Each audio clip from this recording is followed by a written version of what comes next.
하나님께서 오늘 우리에게 주시는 말씀 신약성서 고린도후서 5장 17절 말씀입니다.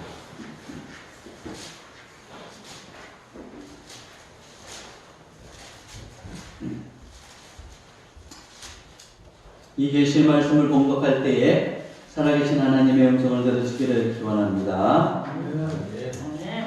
그런즉 누구든지 그리스도 안에 있으면 새로운 피조물이라 이전 것은 지나갔으니 보라 새 것이 되었도다. 아멘.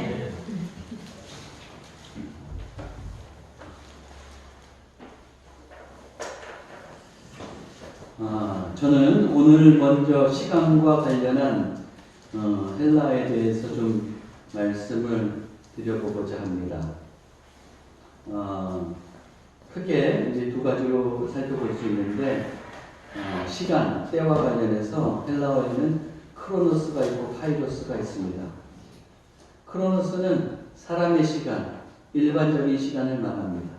예를 들어서 2022년 1월 16일 오전 11시 23분, 그러면 그냥 그렇게 일반적인 시간, 그런 걸 크로노스라고 합니다. 이 시간은 일반적인 물리적 시간이요 양적인 시간입니다. 반면에 카이로스는 하나님의 때를 의미합니다. 하나님의 역사가 이루어지는 시간입니다. 그래서 영적인 의미가 있는 시간, 질적인 시간입니다. 정리하자면 크로노스는 우리가 흔히 알고 있듯이 흘러가는 시간을 말하고, 카이로스는 하나님께서 역사하시는 의미 있는 수직적으로 내려오는 질적인 시간이라고 할 수 있습니다. 새해가 시작된 지도 벌써 보름이 지났습니다. 보름이 지났는데 우리가 크로노스의 차원에서 본다면 새해가 지났다고 별 다른 것은 없어요. 다른 것이 없습니다. 그냥 그렇게 흘러가는 겁니다. 그러나 카이로스의 차원에서 본다면 해가 바뀌는 것은 다른 차원이 됩니다. 내가 새해에 의미를 부여할 수 있고, 또 내가 의미를 부여하여 생활할 때 하나님께서 역사할 수도 있기 때문입니다. 사랑하는 성도 여러분, 이 새해 새로운 의미를 부여하고 맞이해서 하나님의 역사를 경험하는 그런 카이로스의 한 해가 되시기를 바랍니다. 아멘. 오늘 우리가 봉독한 본문 말씀을 보십시오. 고린도후서 5장 17절, 그런즉 누구든지 그리스도 안에 있으면 새로운 피조물이라 이전 것은 지나갔으니 보라 새 것이 되었도다. 우리는 본래 죄인이었지만 예수 그리스도를 믿는 순간 새로운 피조물이 됩니다. 이 순간은 물리적인 시간인 크로노스의 차원에서 본다면 이전과 달라진 게 없어요. 내가 예전에 죄인이었어요. 근데 만약에 지금 예수 그리스도를 영접하고 믿었다고 해보십시오. 내 모습이 달라졌습니까? 물리적으로는 달라진 게 전혀 없죠. 크로노스의 차원에서는 달라진 게 없습니다. 그러나 이것을 카이로스의 차원에서 보면 달라진 것을 우리가 알 수 있습니다. 뭐가 달라졌습니까? 나는 이미 영적으로 신분의 변화가 일어났습니다. 죄인에서 천국의 백성이라고 하는 변화가 일어났습니다. 내가 하나님의 하나님의 자녀가 되었다는 의미를 갖게 됩니다. 올해 우리는 새로운 피조물로 살아야 되겠습니다. 새로운 피조물로 살면서 하나님께서 펼치시는 그런 카이로스를 경험해야 되겠습니다. 저는 매년 새해가 될 때마다 우리 교회가 목표로 하는 것에 대해서 말씀드리곤 했습니다. 올해는 세 번째 주에 말씀드리게 됐는데, 올해도 새로운 피조물인 우리가 목표하고 살아가고 또 힘써야 될 것이 무엇인지 여러분과 함께 나눠보려고 합니다. 첫 번째로 올해에는 여러분들 예배에 힘쓰시기를 바랍니다. 뭐에 힘쓰냐고요? 예배에 힘쓰자고 했어요. 우리가 코로나19의 영향을 받으면서 산 것이 벌써 만 2년이 돼갑니다. 2년 전 2월쯤부터 이 일이 시작된 걸로 제가 기억하고 있는데, 그동안 이 여건으로 인해서 우리는 어쩔 수 없이 모이는 것을 자제해 왔습니다. 이로 인해서 소상공인들은 참 엄청난 피해를 겪었고 우리 모두 불편을 감수하며 살아야 했습니다. 앞으로도 당분간은 이 상황이 계속될 것 같습니다. 이런 집합 금지 상황 속에서 교회 예배도 영향을 받고 많이 축소되었습니다. 온라인으로 예배를 대체하는 경우가 많았습니다. 근데 문제는 이런 상황으로 인해서 그리스도인들 가운데서 예배를 소홀히 하는 분들이 생겼다는 겁니다. 현장 예배를 소홀히 하고 온라인으로 예배하는 분들도 있고 온라인으로 충분하다고 생각하는 분들도 있었을 겁니다. 그런데 시간이 지나면서 이제는 온라인 예배도 소홀히 여기는 분들이 있을 거라고 저는 생각이 됩니다.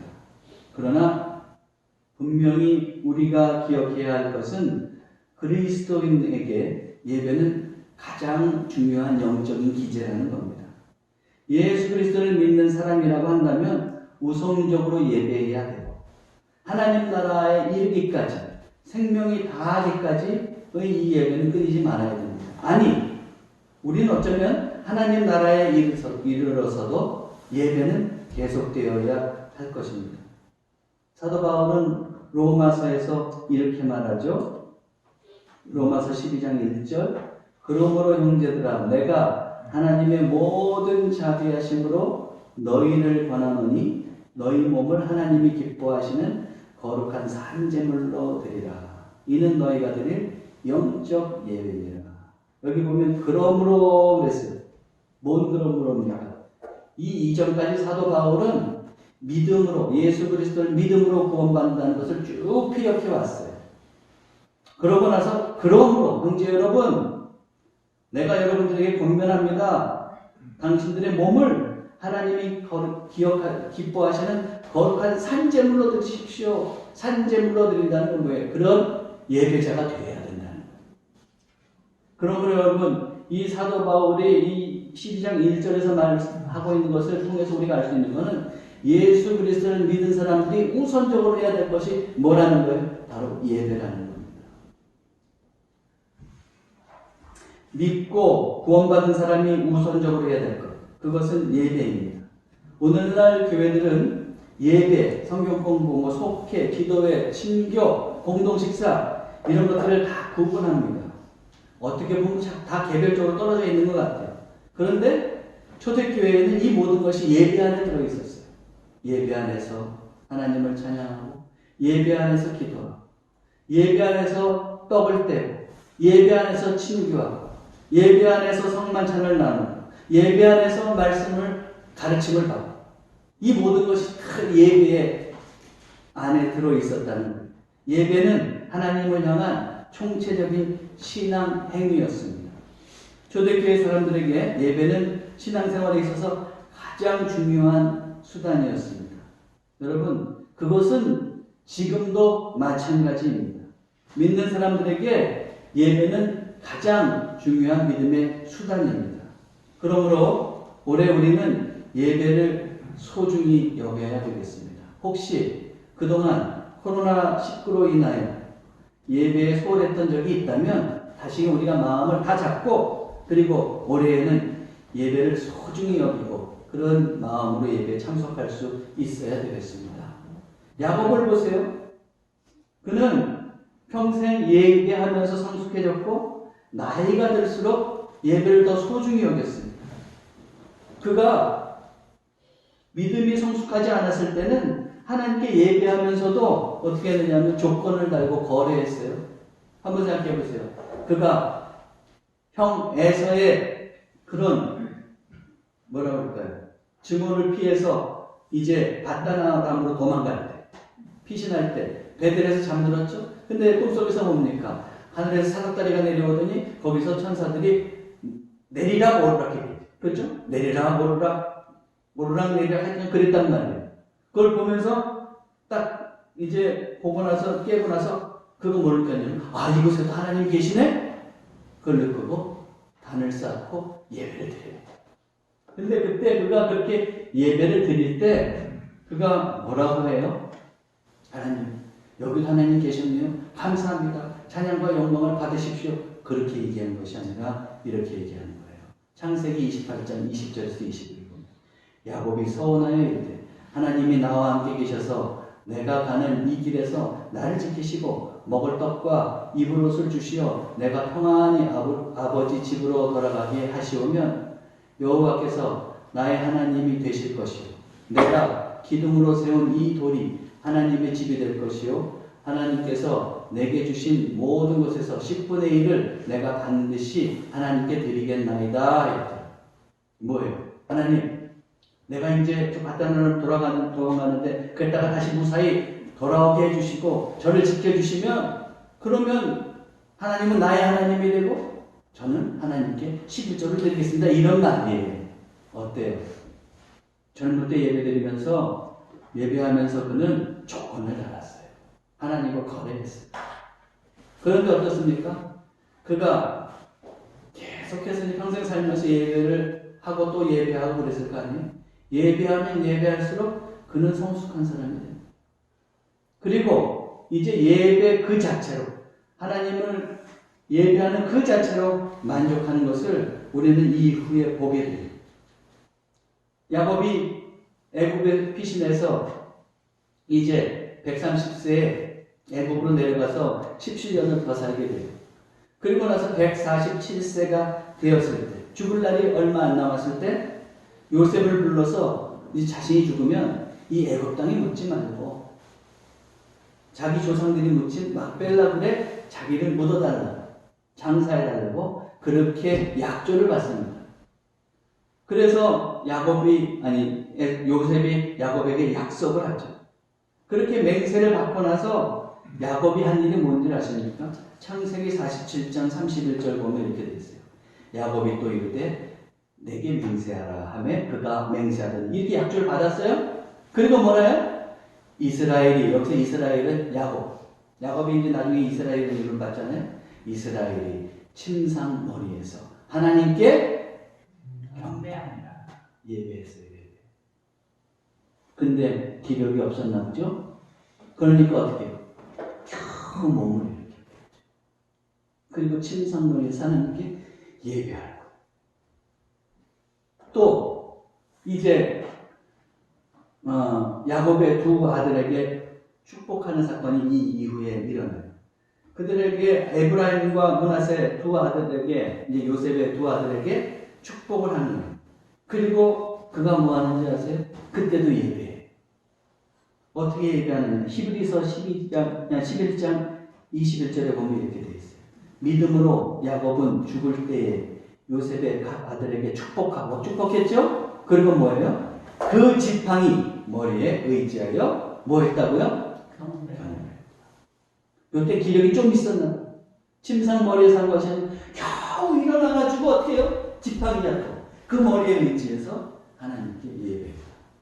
여러분 한번 보세요. 이제 죽음을 얼마 안 앞두고 다 기력이 쇠했어요.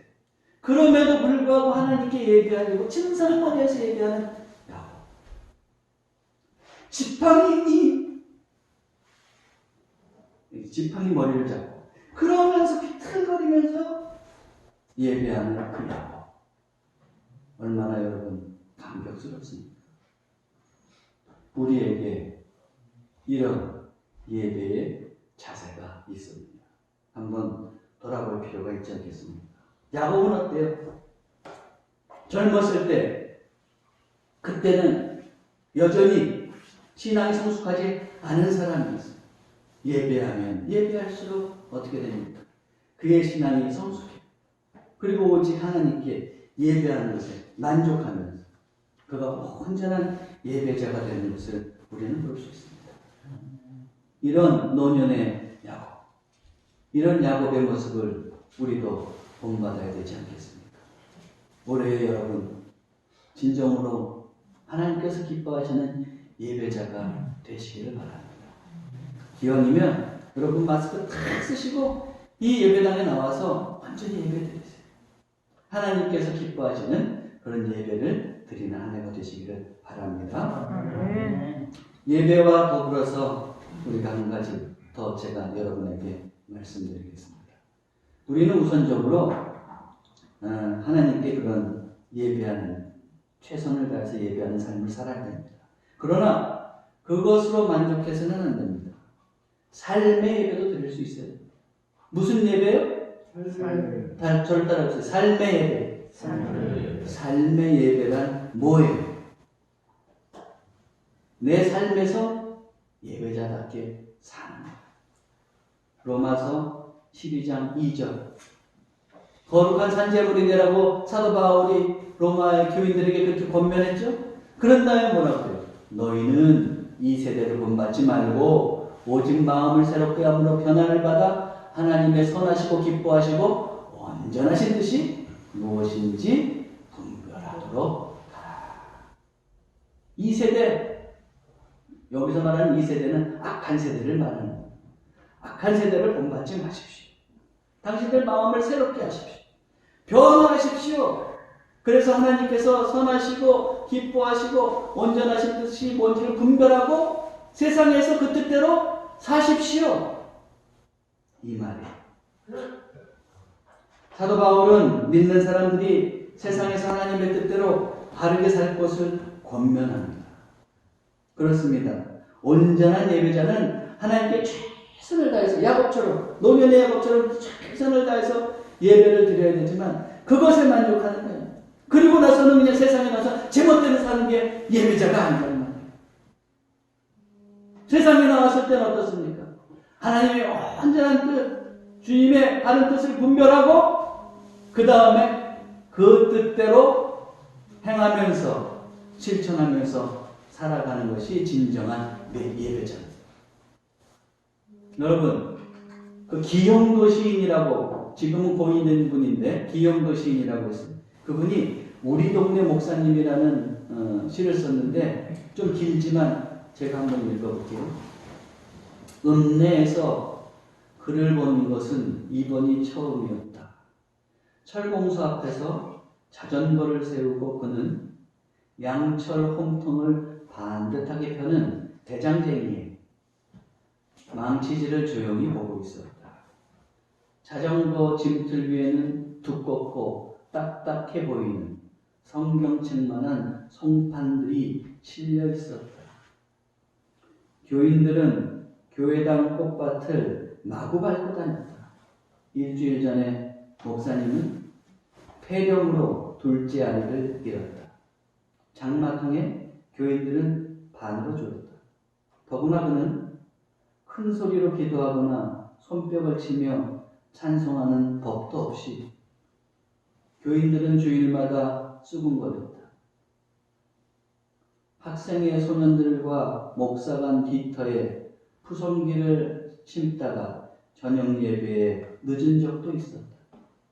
성경이 아니라 생활에 밑줄을 그어야 한다는 그의 말은 집사들 사이에서 맹렬한 분노를 자아냈다. 폐렴으로 아이를 잃자 마을 전체가 은밀히 눈빛을 주고받으며 고개를 끄덕였다. 다음 주에 그는 우리 마을을 떠나야 한다. 어두운 천막교의 천장에 늘어진 작은 전구처럼 하늘에는 어느덧 하나둘 맑은 별들이 켜지고 대장장이로 주섬주섬 공부를 챙겨들었다. 한참 동안 무엇인가 생각하던 목사님은 그제서야 동네를 향해 천천히 페달을 밟았다. 저녁 공기 속에서 그의 친숙한 얼굴은 어딘지 조금 쓸쓸해 보였다. 여러분, 저는 이 시를 통해서 이런 상상을 한번 해봅니다. 왜 이 목사님의 자전거 짐틀 위에 송판이 놓여 있을까요? 혹시 예배당 꽃밭을 밟고 다니는 그 교인들 때문에 그 꽃밭을 단장하기 위해서 그 송판을 마련한 것은 아닐까요? 대체 이 교회 교인들은 어떤 사람들일까요? 어쩌면 이들은 삶에서 바르게 사는 것에 대해서는 별로 관심이 없는 것 같아요. 그러니까 교회 꽃밭도 막 밟고 다니겠죠. 오직 하나님이 펼쳐주시는 기적만을 바랬을지도 몰라요. 그래서 그런지 이 목사님의 둘째 아들이 폐렴으로 죽으니까 이제 교회를 떠나야 되는 그런 형편에 놓이지 않았습니까? 어쩌면 그 교인들은 그렇게 자기 아들도 구해내지 못하는 그 목사야말로 무능한 목사라고 생각했을지도 모릅니다. 이처럼 그들은 기적만 바라 그리스도인으로서 세상에서 어떻게 살아야 될지에 대해서는 관심이 없습니다. 그것을 대단히 영적인 것으로 착각하고 있죠. 이들은 하나님께 예배하는 자로서 삶에서 바르게 살아야 한다는 것을 망각하고 있습니다. 여러분, 이런 어리석은 모습이 비단 이들에게만 있느냐? 이 시 속에 나오는 가상의 이 교인들에게만 있느냐 하는 겁니다. 혹시 우리도 그런 삶을 산 적은 없습니까? 성경이 아니라 생활에 밑줄을 그어야 한다. 이 시 속에 나오는 그 목사님의 말이 가슴에 와닿습니다. 우리는 그동안 성경에 밑줄 친 적은 많았어요. 그런데 삶에서는 어떻게 행동하느냐 하는 겁니다. 혹시 내가 살아가는 그 삶에 대해서는 무관심하지는 않았습니까? 이제 우리는 우리의 삶에도 밑줄을 쳐야 해요. 여러분, 제가 뭐라고 했어요 지금? 우리의 삶에도 밑줄을 치라고 했어요. 성경 밑줄 치지 말라는 거 아니에요. 성경에도 우리가 밑줄을 쳐야겠지. 근데 그것과 더불어서 우리의 삶에도 밑줄을 칠 수 있어야 돼요. 어떤 분들은 이렇게 말합니다. 성경 읽기는 삶을 통해 완성된다. 성경 읽기는 삶을 통해 완성된다. 저는 근데 이 말을 한번 이렇게 바꿔보고 싶어요. 예배는 삶을 통해 완성된다. 하나님께 온전히 예배를 드렸어요. 그것이 진정한 예배로서 완성되려고 하면 내 삶에서 그렇게 하나님께 정성스럽게 예배드렸던 그 삶을 이 내 삶의 차원으로 가지고 와서 한 사람 한 사람을 만날 때마다 주님 섬기듯이 대하며 살 때, 그때 바로 그러할 때 우리의 예배는 완성되는 겁니다. 시편 15편 1절을 보면 이렇게 되어 있더라고요. 여호와여 주의 장막에 머무를 자 누구오며 주의 성산에 사는 자 누구오니까. 왜 주님의 장막, 그 예루살렘 성전, 그 성전에 머무르고 주의 성산, 그 예루살렘 성산, 거기에 왜 올라갑니까? 그들이 왜 사람들이 올라가요? 예배하기 위해서죠. 그러면 이 말은 뭐냐면 예배의 자격이 있는 사람은 누굽니까 하는 거나 마찬가지 말이에요. 그러면 시편 15편 그 기도자는 이 1절 이후에 뭐라고 얘기했냐 한번 보세요. 지금 그런 자는 누굽니까? 자격이 있는 자는 누굽니까? 그러고 나서 이제 2절부터 이렇게 얘기합니다. 정직하게 행하며 공의를 실천하며 그의 마음에 진실을 말하며 그의 혀로 남을 허물하지 아니하고 그의 이웃에게 악을 행하지 아니하며 그의 이웃을 비방하지 아니하며 그의 눈은 망령된 자를 멸시하며 여호와를 두려워하는 자들을 존대하며 그의 마음에 서운한 것은 해로울지라도 변하지 아니하며 이자를 받으려고 돈을 구워지지 아니하며 뇌물을 받고 무지한 자를 해하지 아니하는 자이니 이런 일을 행하는 자는 영원히 흔들리지 아니하리라. 무슨 말이에요? 예배자의 자격이 있는 사람은 다른 것이 아니라 삶에서 바르게 살고 사랑하고 자비를 베풀며 살 때 예배에 합당한 자가 된다는 말입니다. 아무리 하나님께 열심히 예배하는 것 같아도 삶에서 하나님께서 원하시는 바른 삶을 살지 않는다면 그는 진정한 예배자라고 할 수 없습니다. 진정한 예배자는 하나님께 최선을 다해서 예배를 드리죠. 그와 더불어서 삶에서도 하나님의 뜻을 분별하고 하나님의 뜻대로 거룩한 삶을 살아갑니다. 사랑하는 성도 여러분, 올해는 하나님께 진심으로 최선을 다해서 예배드리되 더불어서 삶에서도 예배자로서 하나님께서 원하시는 기쁜 삶을 살아가시기를 기원하고 또 그렇게 살아가시기를 바랍니다. 둘째로 올해 우리가 또 목표로 삼아야 될 것은 무엇이냐? 감사하고 기도하는 일에 최선을 다해보시기 바랍니다. 빌립보서 4장 6절 7절 아무것도 염려하지 말고 다만 모든 일에 기도와 간구로 너희 구할 것을 감사하고 하나님께 아뢰라 그러죠. 그리하면 뭐든지 가게 뛰어난 하나님의 평강이 그리스도 예수 안에서 너희 마음과 생각을 지키시리라. 사도 바울은 우리에게 권면합니다. 기도하고 감사할 것을 권면하고 있는 것을 우리가 볼 수 있어요. 저는 몇 해 전부터 감사와 기도를 강조하고 있습니다. 이것이 구호에 그치는 것이 아니라 우리 들꽃 공동체 가족은 생활할 수 있어야 돼요. 그것이 내 생활이 돼요. 우리 기도합시다, 감사합시다 말로만 하는 것이 아니고 내 생활에 깊숙이 박혀 들어가요. 내 뼈에 그냥 깊이 박혀 있어야 된다는 말입니다. 우선 매일 기도를 통한 경건 생활에 힘쓰시기 바랍니다. 우리는 지금 과거에 비해서 모이는 횟수가 많이 제한되어 있습니다. 이럴 때일수록 개인의 경건의 시간이 필요합니다. 여러분 매일 아침 성경을 읽고 기도하는 시간을 가지세요. 하루 한 번 말씀 감사기도. 우리가 주보에 매일 읽을 그 성경 구절을 성경 분량을 주보에 넣고 있잖아요. 그것을 읽고 그리고 한번 묵상해보고 그 가운데 또 마음에 닿는 부분을 묵상해보고 그리고 주보 한가운데 있는 우리 들꽃 공동체 합심 기도 이것을 가지고 같이 기도하는 겁니다. 이 합심 기도 제목은 같은 것 같아도 조금씩 변형되고 있어요. 오늘 주보에도 제가 다 주보했다가 다시 뽑았는데 우리 신장로님 그 대장터진이 또 대장터진으로 고통당하고 계시다는 것을 나중에 전화를 받고 알아서 그 다음에 다시 넣느라고 다시 뽑았습니다. 이렇게 우리의 기도 제목은 업그레이드 되고 있어요. 그런데 우리가 합심해서 매일매일 같이 기도한다면 얼마나 아름다운 일이겠어요. 제가 이 주보를 가져가시라고 하는 이유는 눈이 침침하시잖아요. 제가 그 카톡을 통해서도 금주에 읽을 성경 분량하고 이 기도 제목을 넣었지만 잘 안 보이시는 분들은 이 주보를 가져가서 참고하시고 성경을 읽고 기도하시면 훨씬 도움이 됩니다.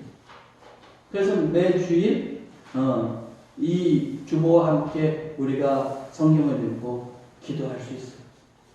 이걸 여러분들이 한번 생활에 실천해 보시기 바랍니다. 더불어서 우리는 매일 아침 하루 한 번 말씀 감사 기도를 드리고 두 번째 뭐래요? 하루에 3번 화살 중보. 화살 기도란 뭐라 그랬어요? 화살을 쏘듯이 아주 속히 하나님께 간단하게 기도하는 거라 그랬어요. 우리가 특별히 중보 기도해야 될 많은 분들이 있잖아요. 그런데 그분들을 위해서 우리가 하나님께 하루 3번 화살 기도를 올려드리는 거예요. 그런데 어때요? 이건 잊어버릴 수 있잖아요.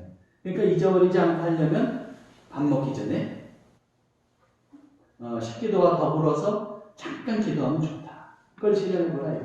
어떤 분들은 이렇게 생각할지 모르겠어요. 그렇게 기도해가지고 무슨 의미가 있어. 근데 여러분 한번 해보세요.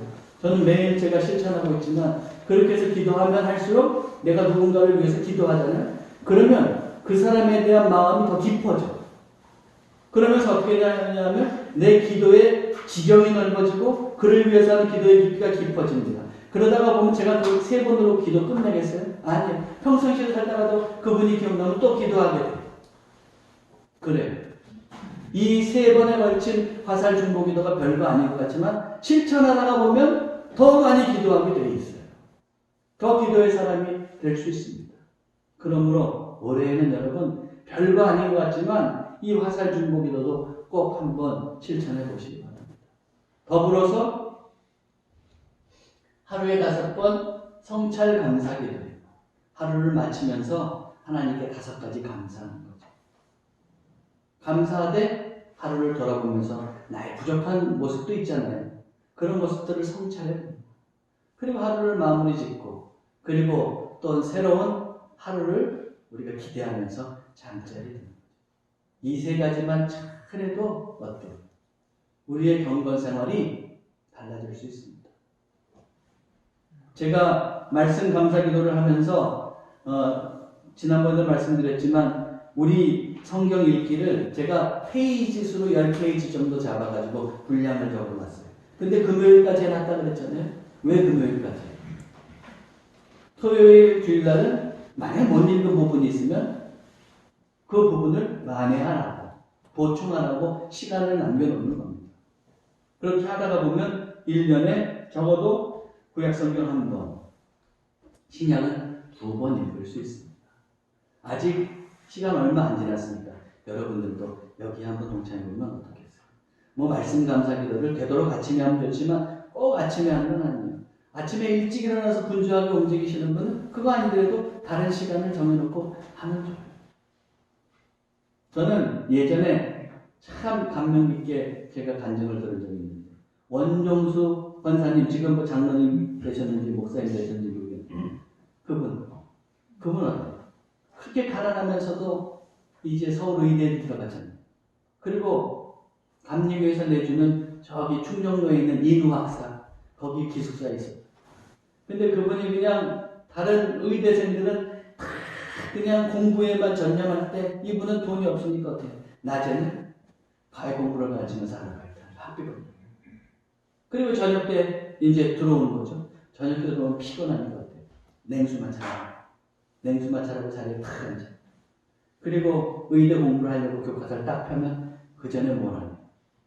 구약 성경 한 장, 신약 성경 한 장. 그리고 한 과목이 끝났어요. 그러면 다시 어떻게 하냐면 구약 성경 한 장, 신약 성경 한 장.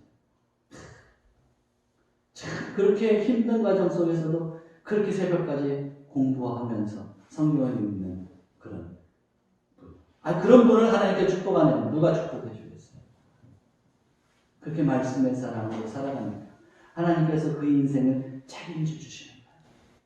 우리도 올해는 한번 하나님께 탁 맡기고 그래서 하나님께서 책임져 주시는 그런 카이로스의 삶을 한번 살아봐야 되지 않겠습니까, 여러분? 그러면 여러분 감사할 수 있어요. 기도합니다. 그리고 여러분 한 가지 감사하되 제가 뭐라고 그랬어요? 무소마 그 회사 그렇게 감사하자고 그랬죠? 이게 뭐예요? 늘 감사할 때 어때요? 무조건 감사하라. 소리 내어 감사하라.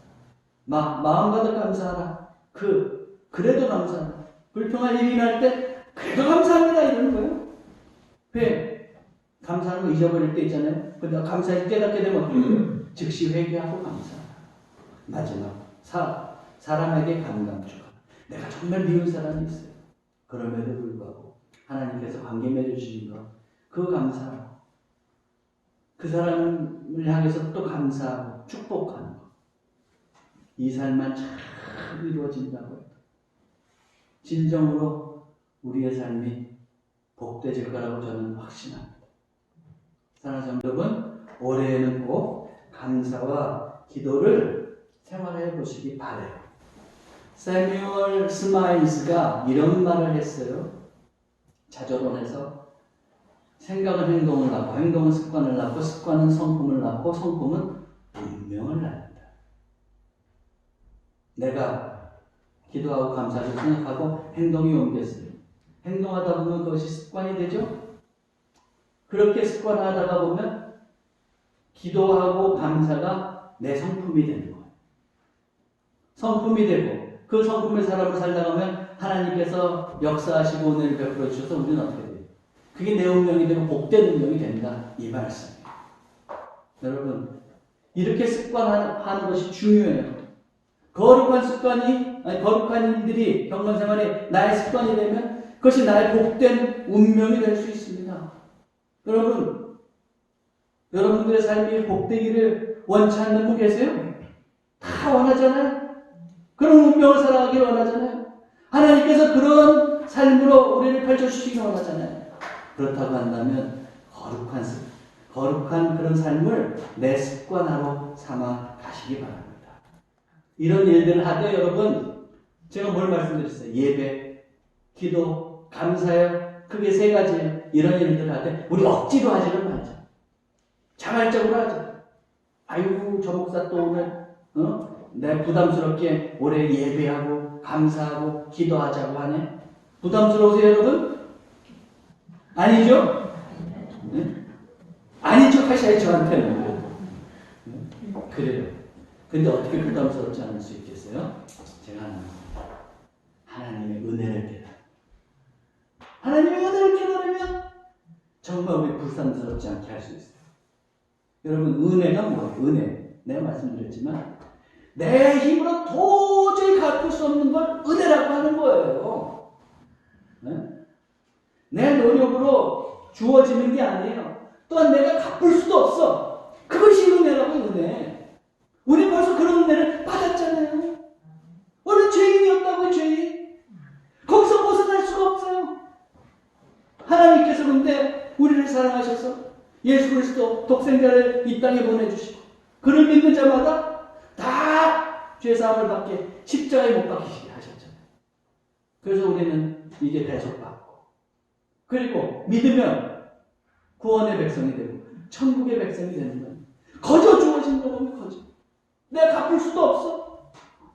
그걸 진심으로 깨닫는다고 하면 그 은혜 정말 깨닫는다고 하면 어때요?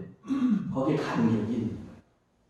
여러분 저도 그렇지만 부모님 돌아가시니까 그 은혜는 더 깨닫게 돼요. 네? 젊을 때는 그냥 어때요? 어릴 때 부모님 아이고 우리 집 왜 이래? 불평할 때도 많았잖아요. 살면 살수록 어때요? 그 은혜 새록새록 깨닫잖아요. 근데 자녀들이 조금씩 새록새록 깨달으면 그때 어때요? 부모한테 맨날 가져갈 생각만 해요? 뭔가 드리려고 하잖아요. 그건 억지로 하는 거 아니야. 자발적으로 하는 거지. 마찬가지예요. 우리 영적인 아버지 되시는 하나님의 은혜를 깨달으면 그 다음에 우리의 신앙생활도 자발적이 된다. 여러분 그러므로 은혜를 깨달아야 돼요. 여러분 무엇보다도 올해는 은혜를 충만하게 깨달아 경험하고 그래서 그 은혜 가운데서 여러분들의 예배와 기도와 감사가 자발적이 되기를 바랍니다. 이어령 선생, 이 시대의 위대한 지성이라고 하는 이어령 선생이 이런 말씀을 했어요. 사과가 떨어지잖아요. 이거 무슨 법칙에 의해서 그렇게 되는 거예요? 중력의 법칙이잖아요. 중력의 법칙. 그걸 뉴턴이 발견했잖아요. 뉴턴에게 찬사를 보내요. 이분. 그런데 이분이 그러면서 또 말하는 게 있어요. 자기를 놀라게 하는 것은 이 중력의 법칙, 그걸 발견한 그 뉴턴이 대단한데 그 중력의 법칙 때문에 자기가 놀라는 것이 아니라 대체 어떤 힘이 나무를 위로 올리고 열매를 맺게 하느냐. 여러분 정말 생각해보세요. 나 생각해보니 깜짝 놀랐어요. 중력의 법칙은 다 땅으로 떨어지고 땅을 향해야 되잖아요. 야, 근데 어떻게 거기서 나무가 자라? 열매가 맺어? 공중에 맺어? 야, 대단한 거 아니에요? 여러분, 그러면서 이 이어령 선생이 시몬 베일리의 중력과 은총을 가지고 이 신비를 소개합니다. 중력은 어떻게 하냐면 아래로 잡아당기는 힘이고 은총은 위로 끌어올리는 힘이에요. 그래요. 우리가 중력의 법칙에만 쌓여 있으면 어떻게 해요? 맨날 땅만 보고 살래 땅만 보고 세상이 뭐 다 이렇지 뭐 다 저렇지. 근데 어때요? 은총을 깨달으면 하늘을 향하게 돼요. 은총을 깨달으면 하늘을 향하게 돼요. 그래서 땅에만 보고 절망하고 소망이 없었던 사람이 어떻게 돼요? 소망을 갖게 돼요. 감격이 있게 되는 거예요. 그래서 어떻게 되는 거예요? 하나님께 예배하고 하나님께 기도하고 하나님께 감사하는 거 아니겠습니까? 사랑하는 성도 여러분, 올해에는 기필코 여러분들 기도하면서 꼭 하나님 은혜를 좀 깨닫게 해주세요. 은혜를 알게 해주세요. 기도하시기 바랍니다. 그리고 그 은혜 아래서 예배하고 감사하고 기도하면서 주님께서 기뻐하시는 삶을 살아가시기를 주님의 이름으로 축원합니다. 네. 기도하겠습니다. 하나님, 죄로 인하여 사망과 지옥에서 벗어날 수 없었던 우리가 천국의 백성이 될 수 있었던 것은 우리의 공로가 아닌 전적인 하나님의 은혜임을 깨닫습니다. 감사합니다. 그 알림 없는 은혜를 우리가 어찌 다 갚을 수 있겠습니까?